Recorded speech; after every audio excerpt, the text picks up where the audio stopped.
Even worse than the worst happened. This whole time I've been like, I know what happens to Gail. I had it backwards. Genius.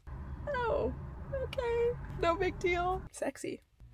Peta's father with the cookies. You're not dying on my watch, King. Hi, welcome back to my YouTube channel. My name is Cam, and if you're new here, I recommend going and watching the last 2 videos on my account because I am reading the Hunger Games series for the very first time. As you can tell by the title, this one's all about Mockingjay, and I'm very excited to finish up the trilogy, so let's get into it. What about District 12? Where's everyone? They're not in District 12? Katniss, there is no District 12.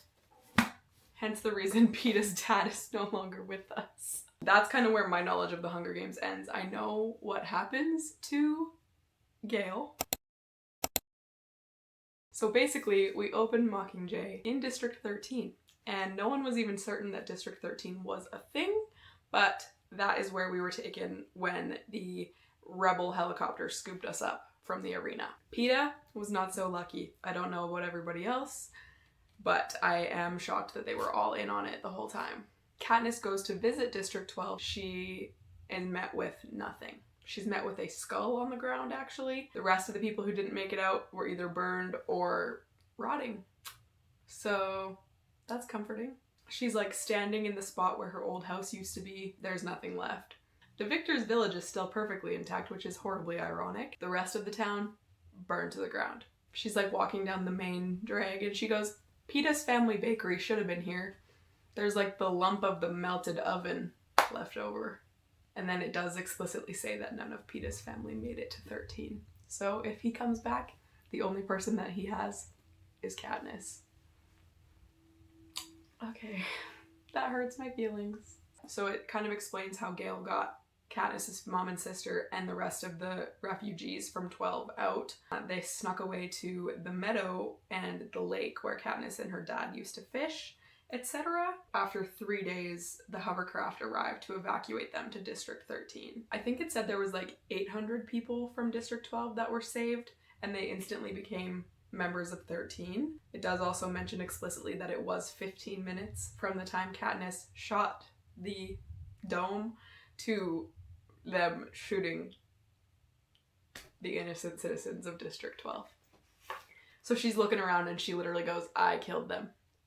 I killed them all. Which, you know, I don't have any kind words or sympathies to give because she did. I believe she also said like it would be better if Peta was dead, but that was just her negative self-talk. This is all of the recap I needed to give, is her like talking to herself. It's a technique she learned from the doctor. Start with the simple things that she knows to be true and then get more complicated. So I'll just read you that passage. How about? My name is Katniss Everdeen. I'm 17 years old. My home is District 12. I was in the Hunger Games. I escaped. The Capitol hates me. Peta was taken prisoner. He is thought to be dead. Most likely he is dead. It is probably best if he is dead. Anyways, that's where we're at, literally 7 to 8 pages into Mockingjay. I am excited to get into this. These have all been really quick for me to read, so it makes me want to keep eating it up. Catching Fire, better than the original. I said it. 4.5 stars. I guess that's the real end of my Peta's dad arc. God rest his soul. Oh, I remember Miss Alma Coyne. I must now become the actual leader, the face, the voice, the embodiment of the revolution. The person who the districts, most of which are now openly at war with the Capitol, can count on to blaze the path to victory. Yesterday afternoon, as the door was closing behind me, I heard Coyne say, I told you we should have rescued the boy first, meaning Peta. I couldn't agree more. He would have been an excellent mouthpiece. Okay, so Finnick can't stay conscious. Beatty's helping weapons. What am I going to do? To become the Mockingjay. Could any good I do possibly outweigh the damage? Who can I trust to answer that question? Certainly not that crew in 13. I swear, now that my family and Gail's are out of harm's way, I could run away. Except for one unfinished piece of business. Peta. If I knew for sure that he was dead, I could just disappear into the woods and never look back. But until I do, I'm stuck. Katniss was going through her house at the Victor's village, and she found one singular bright white rose, which is in fact a message from Snow himself. She's like, I don't even know who to tell because no one will believe me. No one was there when he threatened me. Again, all that, chapter 1, folks. Hey, so Peta's just doing an interview with Caesar. You didn't want to call me first, honey? Peta looks healthy to the point of robustness. His skin is glowing. Flawless. Cool. Peta's had a spa day. In his kidnapping in the capital. So Katniss is upset with Haymitch for being traitorous and planning this whole thing for the games to help the rebellion and not telling them. But the rest of 13 feels betrayed by Peta because he has gone on Caesar Flickerman's interview show and called for a ceasefire. She can't really care what he's saying or who he's saying it for. She's just glad that he is well enough to be speaking. Katniss has agreed to be the Mockingjay with a few conditions, such as keeping the family cat. Her and Gail are allowed to go hunting. She's allowed to hang out with Gail, period. And Peta is deemed innocent, and she gets to kill Snow. And Plutarch is like, sweet, check this out. Hands her a sketchbook. Cinna's. He's designed her a new outfit that looks like a Mockingjay and is equipped for whatever is about to happen. And in his writing at the end, it says, I'm still betting on you. And Plutarch says, it's not just the sketches, we have the wardrobe. So Cinna got to work right before he found out about the quarter quell. There are three people off the top of my head that we don't deserve. Cinna, Peta, Peta's dad. And I'll die on that hill. Hi. As you can probably see, I've landed myself in the mall parking lot before it opens. I have a few things I want to grab here, but I figured I would come do some car reading time. I am balancing the camera on my dash for dear life. I'm hoping it stays up at least as long as it takes for me to tell you what happened until page 100, because that's where I landed this morning. Can I just say, the end of chapter 7, quite literally page 100, I was full chills. Before I tell you what happened, how did we get there? Katniss goes to this big meeting with the people of 13, Haymitch, Gail, whoever else, and the consensus there is that she's not good at doing what people tell her to do. Her best moments have been the unscripted ones, whereas if they try to script her moments for a plan, she doesn't execute very well. So, for example, her best moments in the public eye have been volunteering for Prim and singing for Rue. So, that morning, District 8 had actually been bombed by the Capitol, and they were like, you know what? Let's send Katniss in there. Okay. Good idea, everybody. Katniss and Gail get boots on the ground with Boggs, the bodyguard. They visit what is the hospital of District 8, air quotes, because it's where they're housing the people who are dead and dying. Their homes are no longer, and the districts don't really have hospitals. They have healers. She goes and she's having these real connecting moments with these patients. They have a camera crew, but I don't think it's live. I think they're gonna do something with it. But anyways, she's like, I can actually see that I've had this power all along. I was the Mockingjay before I agreed to be the Mockingjay type thing. So that gives her this sense of like duty to the people, basically. As they're leaving the hospital, Haymitch gets on the line from the hovercraft and he's like, Katniss, you gotta get your ass back up here. More bombs incoming. So everyone, including me, is thinking, oh my god, they know she's here. They're gonna bomb the hospital. Well, that's exactly what happens. Good thing they got away. But then it said that no one would know that she was there. Again, it reiterated that. So I guess they just bombed the hospital to like scare the other districts. I mean, people there probably weren't gonna live healthily anyway. But obviously that's horrible. So now her and Gail are trying to shoot down the bombing aircrafts with their arrows, okay? In her suit of armor from Cinna, she has 3 sets of arrows. 1 starts a fire, 1 explodes shit, and 1 is normal. So her and Gail are, first they tried fire, but then they were lighting the actual district on fire, what was left of it. So now they're doing explosives. Here's where we get to the end of chapter 7. Katniss, President Snow just had them air the bombing live. Then he made an appearance to say that this is his way of sending a message to the rebels. What about you? Would you like to tell the rebels anything? Yes, I want to tell the rebels that I am alive, that I'm right here in District 8 where the Capitol has just bombed a hospital full of unarmed men, women, and children. There will be no survivors. I want to tell people that if you think for 1 second that the Capitol will treat us fairly if there's a ceasefire, you're deluding yourself, because you know who they are and what they do. This is what they do, and we must fight back.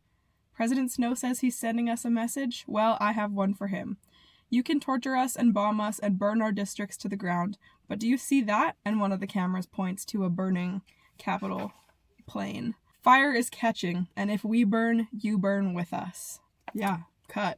Literally cut, says Cressida. Okay, that's a wrap. The last thing I'll mention before I continue reading is that Peta is obviously being held captive, and he's making public appearances calling for a ceasefire, which no one is impressed with. But nobody knew if the people from the games, the last, 6 of them, were even alive until Peta made his appearance.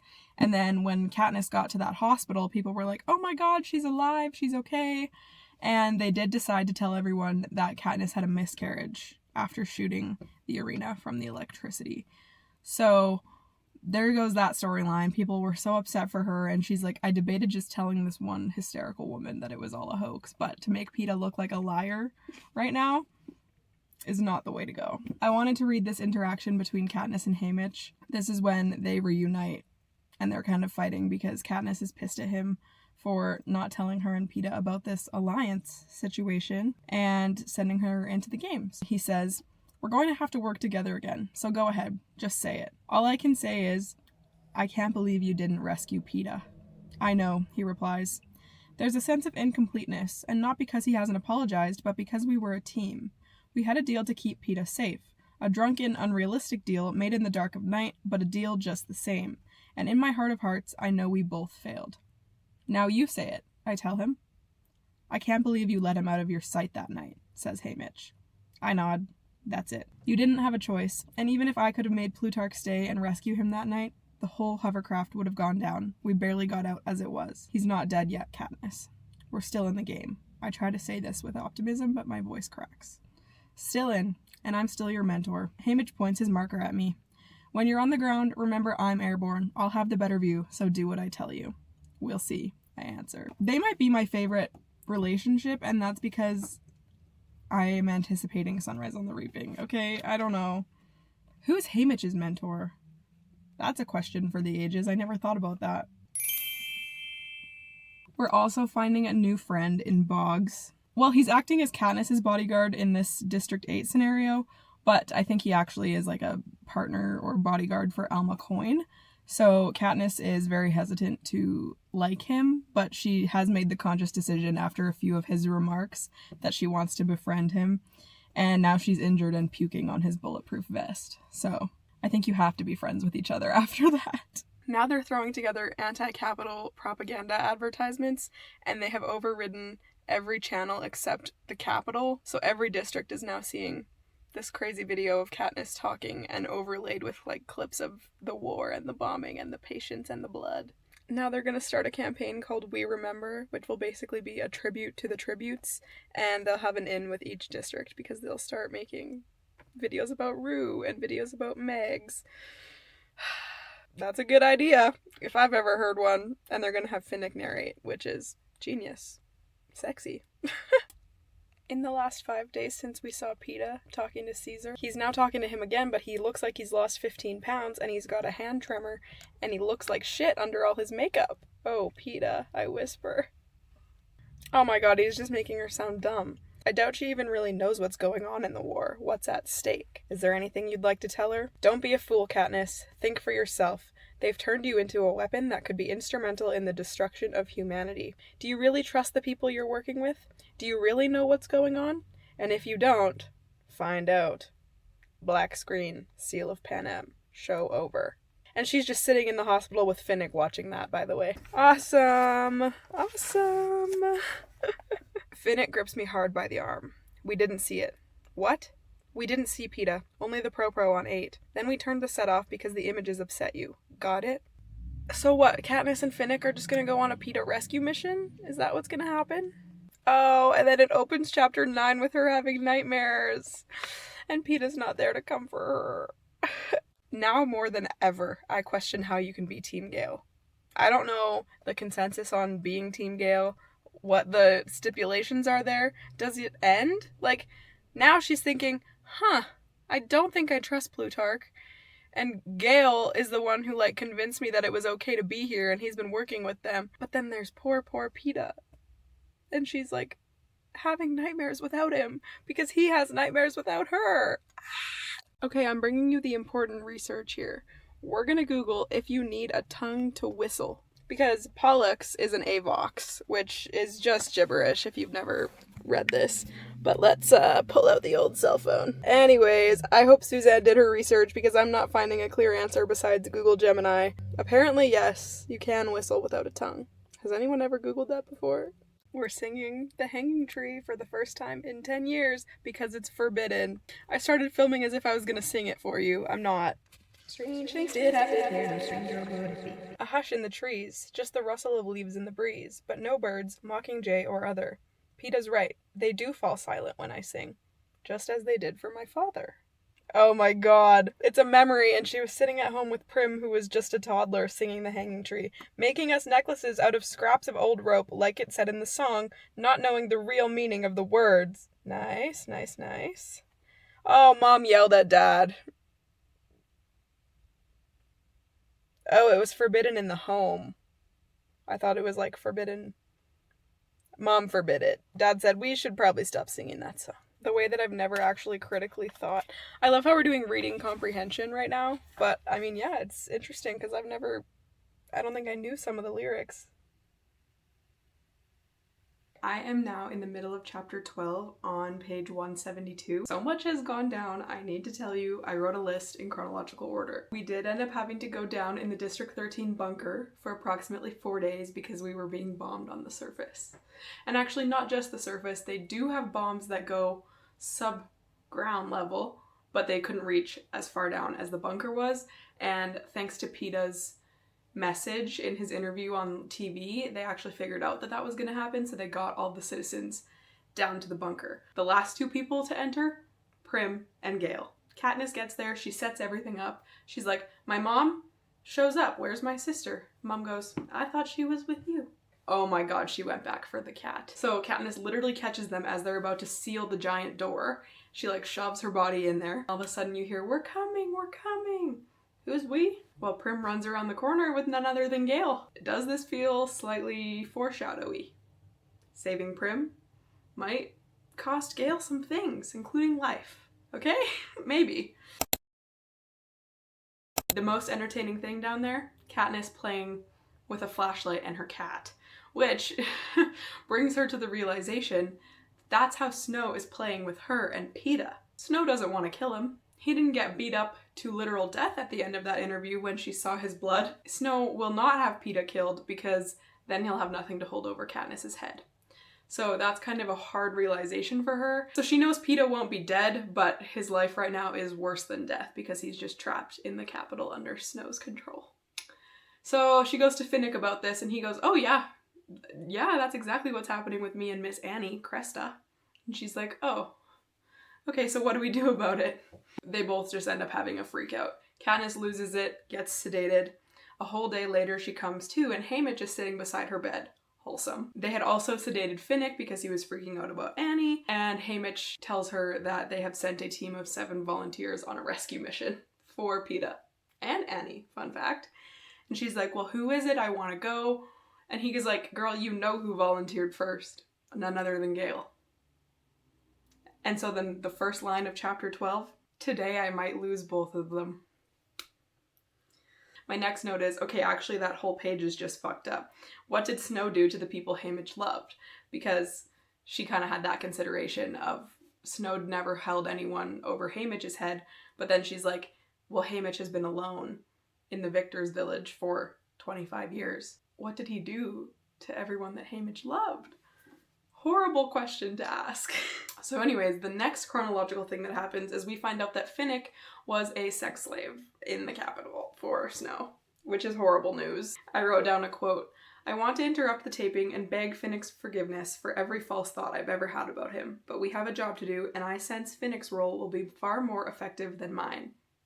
I wrote, fuck off. So Katniss and Finnick were both filming some of their deeper emotional story background secrets, and Finnick says eventually, like, I was paid in jewelry, I was paid in clothing and material things, and he goes, eventually, I just wanted secrets. So not only is he spilling every secret he could think of on this camera feed, he saves the best for last, and he is name dropping. He's like, wait till the end, you'll hear about Snow, but let me tell you about this person, this person, this person.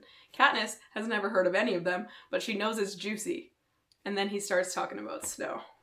And now on to our good president, Coriolanus Snow. Such a young man when he rose to power. Such a clever one to keep it. How, you must ask yourself, did he do it? One word. That's all you really need to know. Poison. All of his adversaries and allies would be ill or slowly fade out, and no one really thought twice about it, blah blah blah. Weak hearts, etc. Snow drinking from the poison cup himself to deflect suspicion. But antidotes don't always work. They say that's why he wears the roses that reek of perfume. They say it's to cover the scent of blood from the mouth sores that will never heal. Snow has a list, and no one knows who will be next. Poison, the perfect weapon for a snake. That stresses me out. That's it. First of all, ew. Permanent blood sores in your mouth. Cool. Awesome.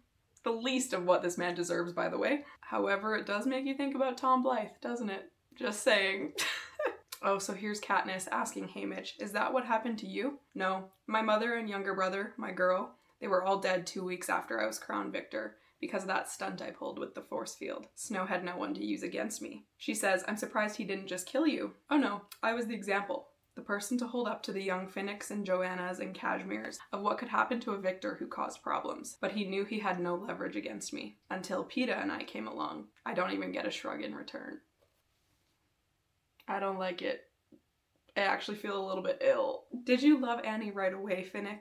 I ask. No, she crept up on me.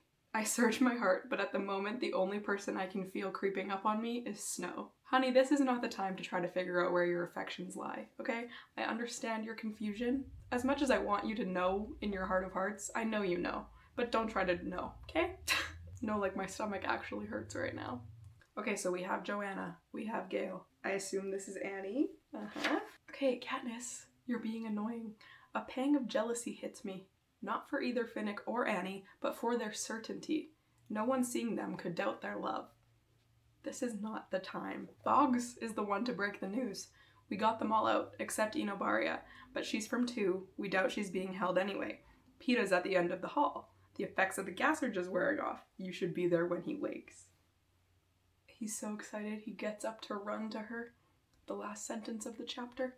My lips are just forming his name when his fingers lock around my throat. So they suspect that Peta has fallen victim to this technique called hijacking, which refers to Tracker Jacker venom. If you recall, the Tracker Jackers gave Katniss horrible hallucinations, terrors, and basically they think that they've been like microdosing Peta with venom and then showing him altered video footage of Katniss so that she like becomes the enemy in his head. There's no research on whether or not someone has been unhijacked, but nothing could make me hate Peta. Like, yes, he had his hands around your neck until you passed out and got serious injuries, but what was around his neck in the games? His token of being your teammate was a picture of the people you love. Gail could never. Okay, he has too many family members to worry about. Peta? Nobody. They don't want him to be reminded of Katniss, but they want him to remember 12. I'm nervous. We're going into combat in District 2. Cool. Dream job, obviously. We're back in the car, but I'm half convinced that the wind coming through the window will knock this over, so I'm a little scared. But I believe that I've read a little bit since I last updated, so I'm going to do another dramatic reading of my phone notes, as we did last time. Also, switching it up, we've got a coffee instead of an Alani today. The heading on this note says, Gail is sick in the head, end of chapter 14. And my bookmark was on 17. So I think we've got a little bit to chat about. Gail had the idea to cause an avalanche and block the entrances and exits of the mountain in which the capital hosts their war base after the nuclear base in 13 went wrong, went sideways. They're kind of discussing this in a meeting and they're like, won't that block their air vents? And Gail was like, so be it. So they intentionally left the exit to the train station, I guess, underground, available to the people, but nobody ended up coming out of the train station. So that is certainly not ideal. Katniss is a little bit concerned about how Gail is so cool and collected with that. The next little paragraph here. That's all fine and dandy, bracket, someone tried to shoot Katniss, but thanks to Cinna's armor, she only lost a spleen in the process. And then lastly, Finnick and Annie get married. Peta frosted the cake. Peta wants to see Katniss? Katniss goes and talks to Peta. She's kind of shocked that he wanted to even see her. after the events of last time he saw her, but they've been trying to show him things from 12 that are not related to Katniss specifically. Anyways, her and Haymitch go in there, he's kind of being a jerk, and he says, "Katniss, I remember about the bread." The bread, our one moment of real connection before the games.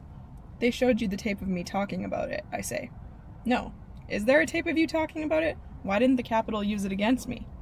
"I made it the day you were rescued. The next day after school, I wanted to thank you, but I didn't know how. We were outside at the end of the day. I tried to catch your eye. You looked away. And then, for some reason, I think you picked a dandelion." I nod. He does remember. I've never spoken about that moment aloud. "I must have loved you a lot." "And did you love me?" he asks. "Everyone says I did. Everyone says that's why Snow had you tortured, to break me." "That's not an answer," he tells me. "I don't know what to think when they show me some of the tapes. In that first arena, it looked like you tried to kill me with those tracker jackers." "I was trying to kill all of you," I say. "You had me treed. Later, there's a lot of kissing. Didn't seem very genuine on your part. Did you like kissing me?"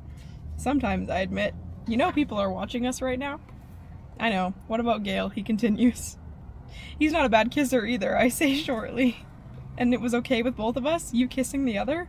"No, it wasn't okay with either of you, but I wasn't asking your permission." "Well, you're a piece of work, aren't you?" It takes a long time to get to the bottom of why I'm so upset. When I do, it's almost too mortifying to admit. Finally, he can see me for who I really am. Violent, distrustful, manipulative, deadly. And I hate him for it. The whole thing sucks. The whole thing sucks. I want Peta to remember how much he loves us, and he won't. But I think he will at the same time. We have this much book left. Anything could happen. You saw the first 74 pages of Catching Fire, didn't you? Katniss is finally seeing the consequences of her failure to adapt to life in District 13, I guess you could say. They give her a daily schedule and she never follows it, and she hasn't been training or participating in anything really. When she showed up in 8 and 2, it was kind of spontaneous. It wasn't really by orders by anybody. So they're like, "You're not coming to the Capitol, babe." And she's like, "Yes, I am. I'm your best shot." And Haymitch goes, "Well, Gail's coming." And she said, no. So they told her that she has 3 weeks and it's not that long, but she can start training now. If the assignment board deems you fit, possibly your case will be reviewed. So she's seeing some hope. And apparently when she gets back to the hospital, Joanna has been told the same thing. "Fine, I'll train, but I'm going to the stinking Capitol if I have to kill a crew and fly there myself," says Joanna. "Probably best not to bring that up in training," I say, "but it's nice to know I'll have a ride." So Katniss and Joanna were training together, but Joanna had a bit of an anxiety episode, and now Joanna's not going to the Capitol to fight. And Peta is allowed out and about now with guard supervision, so he was like causing shit at the lunch table, basically. Katniss was like, "Hey Mitch, are you and Beetee coming to fight with us in the arena?" And he goes, "No, they want the young and hot victors for the cameras, not us." So they're like the brains of the operation back home in 13. I'm curious what's gonna happen with Peta. I doubt he'll be allowed to go, right? So here she is, saying goodbye to her mom and sister yet again. She says this time her mom is openly crying. Prim asks Katniss how she's feeling, and she says, "Better, knowing you're somewhere Snow can't reach you." "Next time we see each other, we'll be free of him," says Prim firmly. She throws her arms around my neck. "Be careful." I consider saying a final goodbye to Peta, decide it would only be bad for both of us, but I do slip the pearl into the pocket of my uniform, a token of the boy with the bread. So basically they've arranged this group of like 8 people, including Finnick, Katniss, Gail, etc. And they're kind of like the puppets, is what she called them. She said, "We're Plutarch's televised puppets." They won't necessarily be like super involved in the combat, and they're not happy about it. They want to fight. Oh, one person passed away. Not a relevant character that we know about, but they needed a replacement, and who shows up but Peta? But if Coin sent Peta here, she's decided something else as well, that I'm of more use to her dead than alive. Oh, goodness gracious. The very beginning of chapter 19 and part 3 is Katniss taking a walk with Boggs because he called Coin. She says, "He'll try and kill me anyway, especially here, where there are so many bad memories to set him off. I'll keep him contained, Katniss." "Why does Coin want me dead now?" She denies she does. "But we know it's true," I say, "and you must at least have a theory." He gives me a long, hard look before he answers.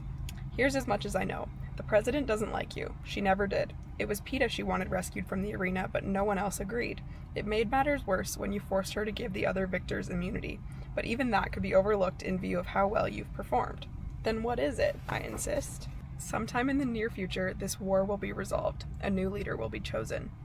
Boggs, no one thinks I'm going to be the leader. No, they don't. But you'll throw support to someone. Would it be President Coin or someone else? I don't know, I've never thought about it, I say. If your immediate answer isn't Coin, then you're a threat. You're the face of the rebellion. You may have more influence than any other single person. Outwardly, the most you've ever done is tolerate her. So she'll kill me to shut me up. The minute I say the words, I know they're true. Yes, give us a martyr to fight for, but that's not going to happen under my watch, Soldier Everdeen. I'm planning for you to have a long life. Because you earned it. Now get back to your squad. Thank you, Boggs. Haymitch and Katniss are now talking on the phone, and they're kind of having a little bit of a tissy because he's saying, Katniss, think about it the other way around. If the Capitol kidnapped you and hijacked you, is this how Peta would be treating you? And she's like, huh. No, he'd be trying to get me back at every turn. You're punishing him over and over for things that are out of his control. Now, I'm not saying you shouldn't have a fully loaded weapon next to you round the clock, but I think it's time you flip this little scenario around in your head. You and me, we made a deal to try and save him, remember? It says that Coin may have sent him there, hoping he would kill you, but Peta doesn't know that. He doesn't understand. This is so sad. They're kind of hanging out in a little group, and he says, the problem is I can't tell what's real anymore and what's made up. Finnick says, then you should ask Peta. That's what Annie does. Ask who? Who can I trust? Well, us for starters. We're your squad, says Jackson. You're my guards, he points out. That too, but you saved a lot of lives in 13. It's not the kind of thing we forget. I suddenly want to tell Peta everything about who he is and who I am and how we ended up here, but I don't know how to start. Worthless. I'm worthless. At a few minutes before 4, Peta turns to me again. Your favorite color? It's green? That's right. And yours is orange. You're a painter. You're a baker. You like to sleep with the windows open. You never take sugar in your tea, and you always double knot your shoelaces. Then I dive into my tent before I do something stupid like cry. Cry, Katniss, let it out. Maybe he could perceive your emotion more if you bawled your eyes out in front of him and gave your final declaration of love. Would he believe you then? I was like speed reading this last little section on this page, and they were like reenacting battle moments for the cameras, basically, and Katniss is like, I'm not the worst actor here, we were all laughing at Mitchell, blah blah blah. First of all, Mitchell is the most normal person name in these books. We're all laughing so hard at Mitchell's attempt to project his idea of desperation, which involves teeth grinding and nostrils flaring, that Boggs has to reprimand us. Pull it together, 451, he says firmly, but you can see him suppressing a smile as he's double-checking the next pod, positioning the hollow to find the best light in the smoky air, still facing us as his left foot steps back onto the orange paving stone, triggering the bomb that blows off his legs. Oh, okay. No big deal. It's not like I liked Boggs anyway, it's fine. Jackson's barking into a field communicator, trying unsuccessfully to alert the camp to send medics, but I know it's too late. As a child watching my mother work, I learned that once a pool of blood has reached a certain size, there's no going back. Black, oily matter sprouts like a geyser from the street, billowing between the buildings, creating an impenetrable wall of darkness. It seems to be neither liquid nor gas, mechanical nor natural. Surely it's lethal. Yeah. So now they can't go back the same way they came. Oh, they're dragging Boggs. Honey, he's not gonna be okay. Boggs' final words to Katniss as he's handing her his hollow device. Don't trust them. Don't go back. Kill Peta. Do what you came to do. I thought we came to kill Snow. Why would I kill Peta? Well, maybe because he's gonna kill me first. Okay, this requires an update because the place that I got to this morning, our group, after Boggs died, got ambushed by some black goo, I guess? I don't understand fully. I need to visualize that with the film's help. They couldn't go the way they came, and then there was a Capitol broadcast that they happened to catch because it was mandatory viewing, and they basically pronounced the whole group dead. So no one knows that Katniss, Peta, Finnick, any of them are still alive. And Peta's standing there going, you guys gotta kill me now. Like, I get it, but let's theorize another plan. People already think you're dead, so could we use that somehow, Peta? I understand that he is, like, so concerned that he's a danger to the rest of them, which is nice of him, But you're not dying on my watch, King. Let's think about something else. I'm down to the last 70-ish pages of this book, and I think I'm at the point where I'm gonna need to be doing constant updating because shit is getting wild. Oh no, they're gonna show up and work on my house right as I try to talk to you. Also, this whole time I've been like, I know what happens to Gail. Nothing happens to Gail. I had it backwards. So I'm just waiting for that moment because I was talking to my sister and she's like, what are you talking about? And I was like, doesn't he save or die saving Prim? No. So I know that that's coming in the next 70 pages somewhere, but right now we're meeting Tigris. But let me back up a little bit. So we're all traveling underground. We've paused for the night. Katniss has like the last hour of the morning shift to keep watch, and her and Peta are awake, kind of reconnecting a little bit. He still doesn't really remember a lot. And then Katniss starts hearing things hissing her name, and she's like, huh. Oh my god. She's hearing Katniss, Katniss, whatever. And then Peta says it and she goes, ooh, he's still connected to this thing that's happening. So then they find out it's like capital mutts and they're like half human, half lizard. The mutts show up, they start decapitating the peacekeepers. So she's like, I guess even having capital blood doesn't help you in this situation. No, they're literally going to kill everyone in sight until they get Katniss. Unfortunately, Finnick did pass away. Which, you know, I didn't really care for the guy until I started reading the books. I did like him. And Annie and him, neither of them deserve that. Like, someone's gonna have to go home and be like, remember when they pronounced him dead? He is, for real though. So that's not gonna be good for Miss Annie's mental health. Finnick dies at the hands, teeth of the mutts, and Katniss sees his life flashing before her eyes as if she is Finnick.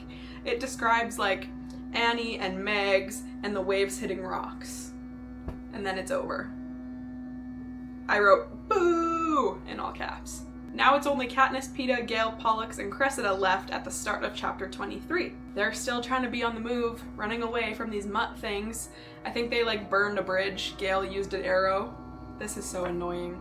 Anyways, I wanted to say that we've shown up and we've met a woman with whiskers and tiger stripe tattoos. Really on the nose. I'm really wondering how she ended up with those tattoos because Hunter Schafer did not have them. And Katniss remembers her as a stylist from one of the earliest games she remembers. She's selling furry underwear. I stare at her face, wondering if her parents actually named her Tigris, inspiring her mutilation, or if she chose the style and changed her name to match her stripes.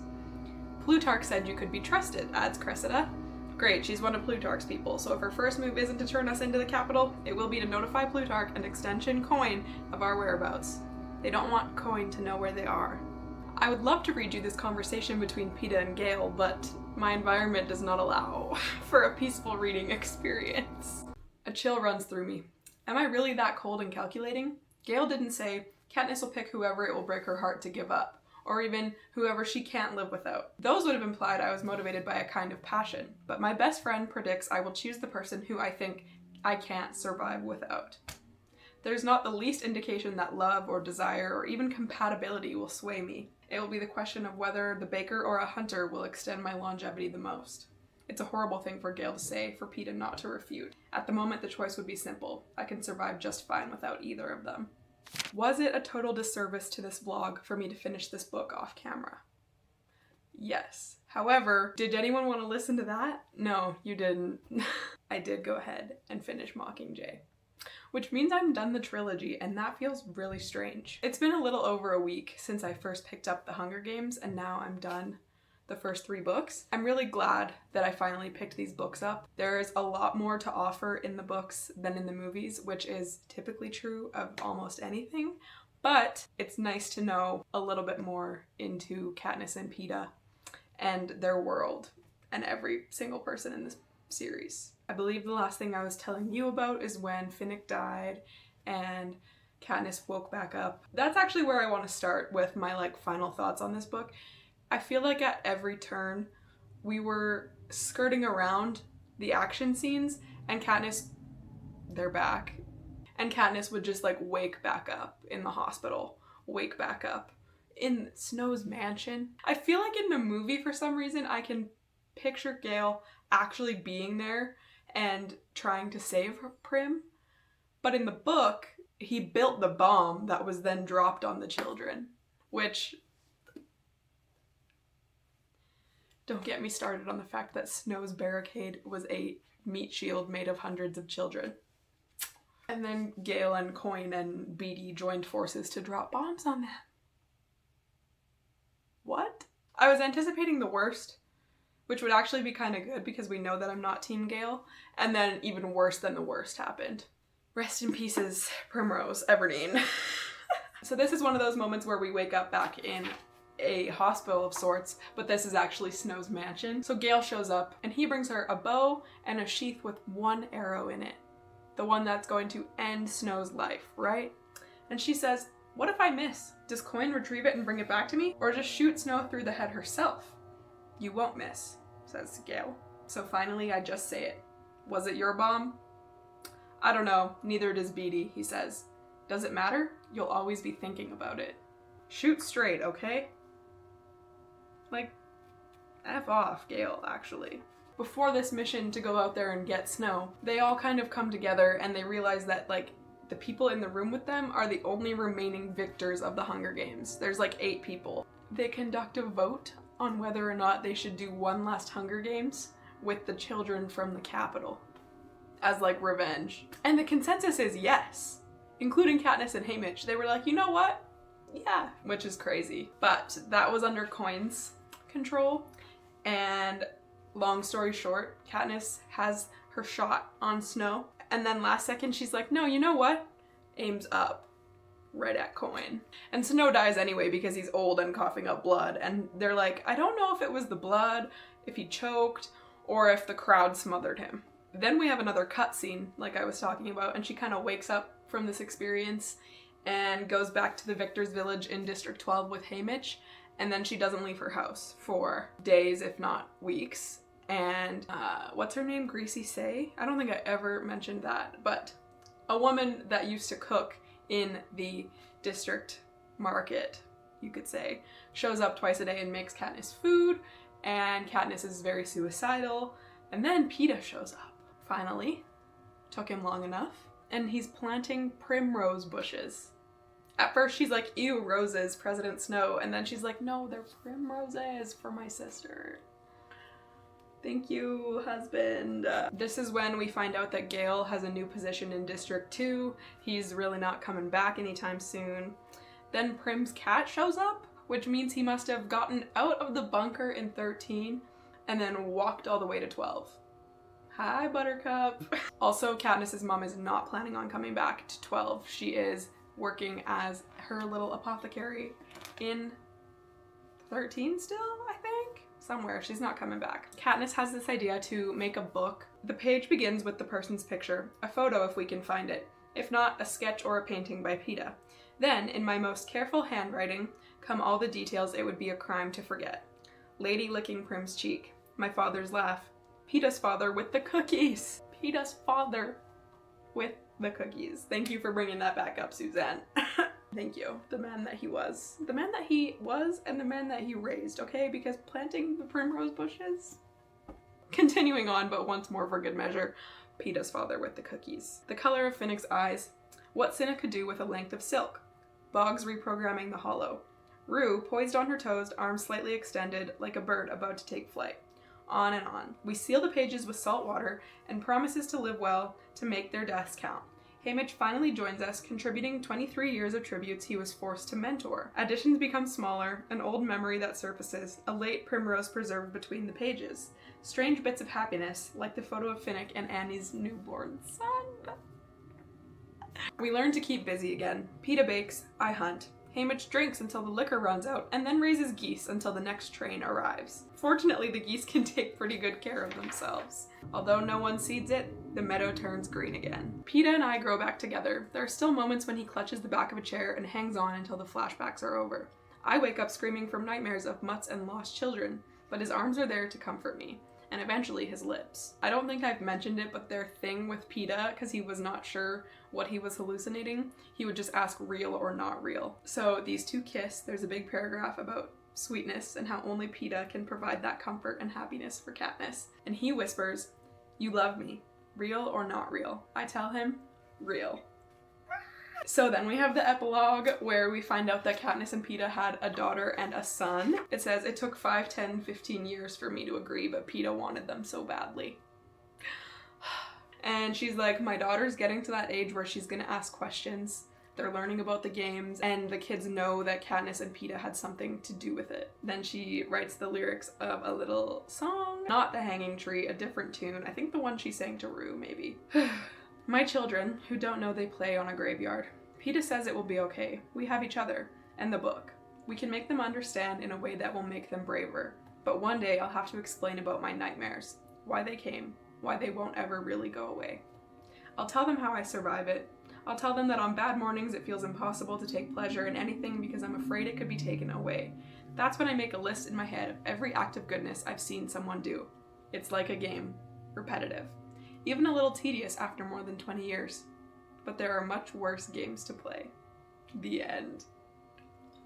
And finally, we got acknowledgements, by the way. You might recall that after book 1, I was like, Suzanne, who do you acknowledge? Here they are. It's for the whole trilogy. And that is the end of Mockingjay. Oh, I thought I just saw something in the viewfinder. That's terrifying. Finnick's ghost, probably. Anyways, I hope you guys enjoyed this video. Please let me know. I don't know. Let me know what you would have named Katniss's babies. I'm so curious what their names are. Surely one of them has to be named after Peta's dad, right? Let's name one after her mom and one after his dad. Middle name Cookie. I'll see you guys in my Ballad of Songbirds and Snakes video. I'm so excited.